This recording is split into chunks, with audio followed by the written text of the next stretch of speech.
Hey guys, Metal Jesus here, and today I am excited to share with you my entire physical PlayStation Vita game collection. Now, the Vita turned out to be one of my favorite handhelds to collect for because there are just so many weird, cool, and awesome games released for it. I have about 150 of them here, and I'm going to go through and show you some of the highlights as well as some gameplay footage here. But it's important to know that actually, despite its reputation of being somewhat of a failed handheld, there were worldwide 1,300 games released for it. Now, the vast majority of those games did not get a physical release, sadly. However, there are more physical games released for the system than most people, I think, realize, thanks to a lot of these smaller publishers like Limited Run, as well as EastAsiaSoft, sold through PlayAsia. And you're going to see that in this video and why I really like collecting for it. So without further ado, let's go ahead and take a look.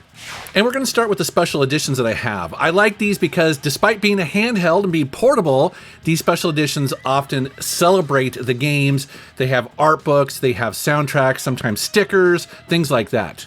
This Demon's Tier special edition here is a great example of that, where it has a really nice box. Obviously the game comes on it with a physical copy there, as well as the soundtrack. And then this one right here has it numbered, so they tell you exactly how many copies were made and which particular number you have, as well as a sticker. Here's a special edition that I'm very glad I got long ago. This is Trails of Cold Steel. This is an RPG, and this box here is really sturdy.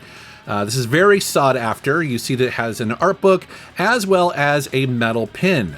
Here is Bloodstained Curse of the Moon. Now, what I like about this one is that Limited Run did some really cool stuff here, including putting the game in an NES-style cardboard box to make it feel like it came out back in the late 80s, as well as that NES cartridge-style slipcover that you can put over the Vita game there. You have the soundtrack. And then also packed in there is a full-size, double-sided, full-color poster. You see both sides of it here. Again, beautiful game. Great artwork here. Axiom Verge is a game that came out and got a lot of different special editions, and I'm glad I got the Vita version here. I believe I also have the PS4 version, or maybe it's the Wii U version. I forget now, but this is also another one that is, kind of sought after. I think it's kind of an unusual release.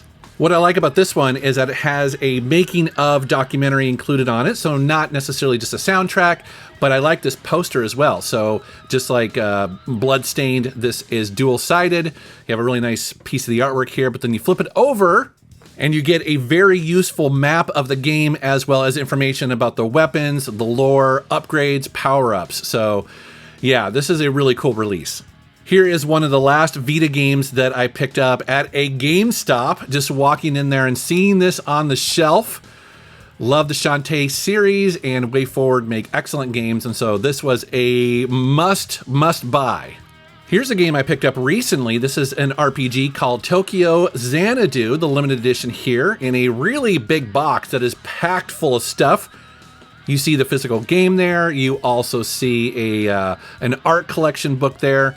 You have a plushie. You've got a bunch of collectible playing cards, as well as the soundtrack. So as you can see here, some of these companies go all out when they are making some of these games, especially RPGs. I think on the Vita, because they were just so popular, they are, so well received. So it's cool seeing a release like this. Here's another RPG that I just picked up on a whim. I don't remember if I walked into a GameStop and found this. I want to say I did, or maybe it was a Best Buy. But at the time, it was just sitting on the shelf. It was pretty much being ignored. It wasn't very expensive, and I'm so glad I bought it because it's actually a very good RPG. And this box is somewhat larger than normal, and the reason for that is because it has a larger than normal art book in there. And this is one of my all-time favorite art books that has ever been included in really any version, especially a Vita game here, because it is so high quality. The paper that they printed this on is just fantastic. It's way better than it usually is. And this game just has some great art, so I really like it when an art book highlights that in a really special way. So just a game that I was Very lucky to pick up at the time. It was a total blind buy. I'd never heard of it before, and it just turns out to be a really fun game, and it has this great version. Now, as far as my most valuable or collectible or perhaps rare PlayStation Vita game, well, it has to be Breach and Clear. This is a hard game to get anymore, or I would say at a reasonable price. Now, the reason why this game is so expensive is because it was Limited Run's very first PlayStation Vita release. It is literally the very first one, and they didn't print very many copies of this. I think it's because they didn't really know how well it would sell. The interesting thing about it is that it's actually a pretty decent game. It's a top-down, turn-based, tactical SWAT game.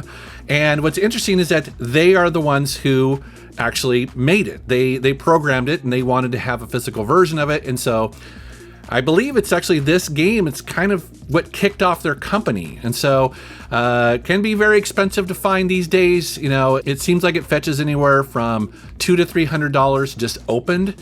What a new copy would be, I would be scared to try to find that out. I'm sure it's not cheap. Now, what's interesting is that their second Vita release isn't as collectible, and I think it's just because it's not the first, but this is Saturday Morning RPG. This is also another game that Limited Run made and wanted to put on a physical cartridge, and this is it right here. And what's kind of cool is that Limited Run really kept the physical releases for the PlayStation Vita alive long after Sony just abandoned it. And yet all of these indie developers were still putting out really cool games, but there was no real way for them to get a physical release. And so Limited Run for a long time was, at least in North America, the company that did that. And you see just a handful of them here. Actually, they probably have 3 times as many releases as this. But it was it was really cool that they did that. I got to give them credit. Moving on, what Limited Run put out, you see a bunch of random games here, and I think it goes to show just how much variety of games come out on the PlayStation Vita. Now, most of these are probably what I would call third-person action games here, but it covers all sorts of genres for sure. I know myself, I was really surprised to see an actual official Assassin's Creed release on the PlayStation Vita.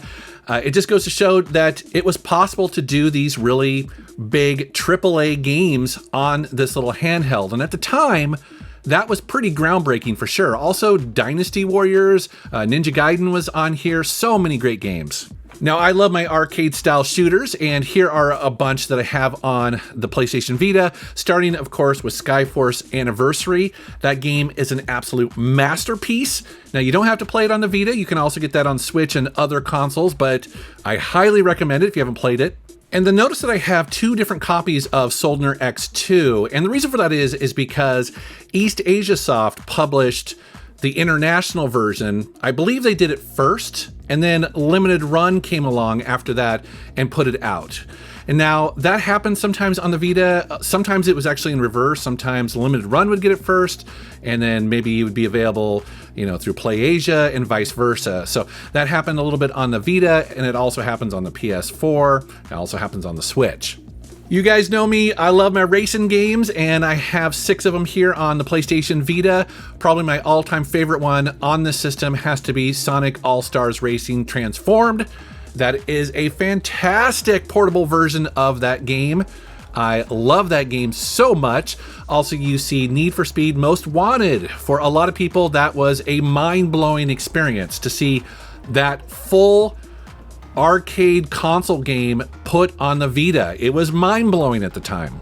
Now, I will say, though, I'm kind of disappointed that there aren't more of these style of arcade racing games, released on the Vita, because it just had so much power, it had so much potential, but I think it's because these games are, can be kind of pricey and expensive to make, and so not a lot of them, although I think the last one that I have is Horizon Chase Turbo, which again, I was very happy to see, but it would have been cool if there had been a little bit more of these ported over to the system. I mean, they could have did every Need for Speed game on here, and I think we would have bought them all.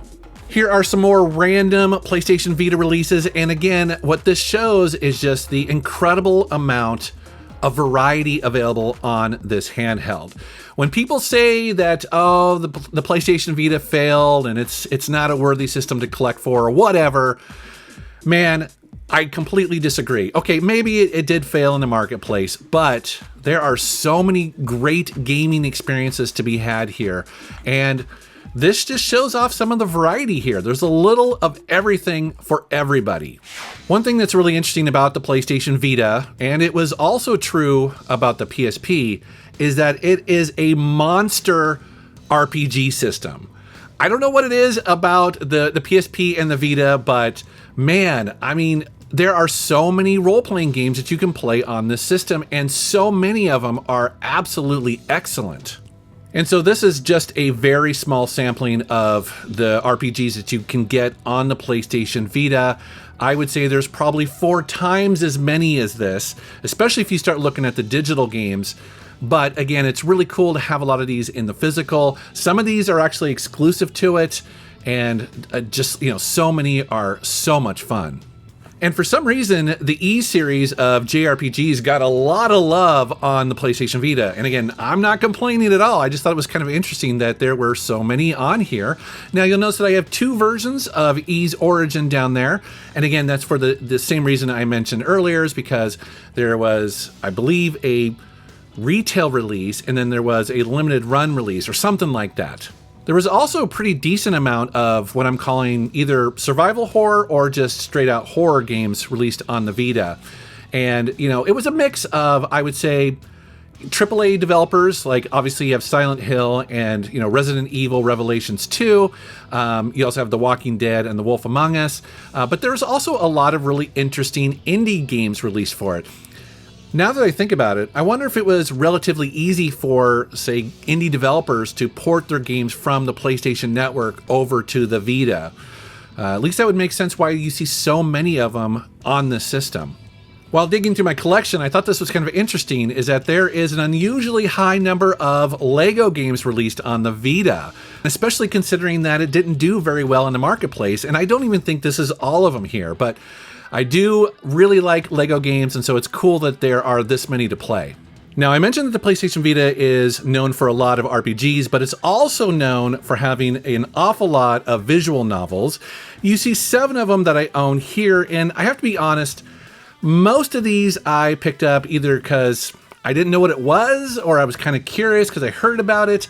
But I have to admit, I'm really not a big fan of visual novels, and so I kind of stopped collecting them. I don't really play them. I just honestly find them to be very slow. The stories can be kind of interesting, but just having to click through, endless dialogue, not my favorite thing. Here are some of the more known or popular games that were released on the handheld, especially because these came out in many cases the first couple of years of the handheld.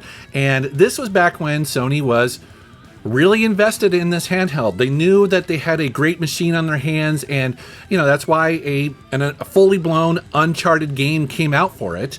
Also Killzone, Gravity Rush, Tearaway. I mean, it just goes on and on and on. And in many ways, all of these games here are really fun. Probably with the exception of the Call of Duty, but I wanted to include it in there because obviously it's a really popular franchise. But it goes to show that there was a time when Sony believed in this handheld. They knew that it could just do really great AAA games. And this is kind of what you have from that, and it's fun to go back and play these, don't get me wrong, but it also is a little bit bittersweet because I'm like, oh man, they could have done so much more with it. Again, if they would have just kept going. The other thing that they did with the Vita at the time that I thought was pretty cool is that they started porting over some of these PS2 game series, these game collections here, over to the handheld, which again, to be able to play them for the first time on a handheld, I thought was really cool. Now, the bummer is the quality is kind of all over the place here. Some of these games play great, others the Vita kind of struggles with a little bit. So it's definitely hit and miss. You have to have a little bit of tolerance here because it's not going to be quite as good as, say, it would run on your modern day laptop or something like that, but they're fun to collect. I don't often talk about fighting games because I don't play a ton of them. However, while collecting for the Vita, you will inevitably run into some really great fighting games, and this is 6 of them I have in my collection here. And, from what I've played, for the most part, these are really fun. Now, most of you who watch my YouTube channel know that a couple years ago I went to Japan for the first time, and I'll tell you what, if you are a PlayStation Vita collector, if you are a fan of this handheld, you need to go to Japan, because while the game selection is relatively small, if non-existent these days here in the US, when you get to Japan, you are overwhelmed with so many games that were released on it. You see one of them that I picked up while I was there. I should have picked up hundreds of them. I thought I would be going back by now. But yeah, it's something to consider when you are collecting for the Vita. Is just because it didn't do well here in the US, it did extremely well in Japan. And so that can be really fun to go over there or maybe even buy them online because you have way more options. All right, guys, well, that is a quick look at my physical PlayStation Vita collection.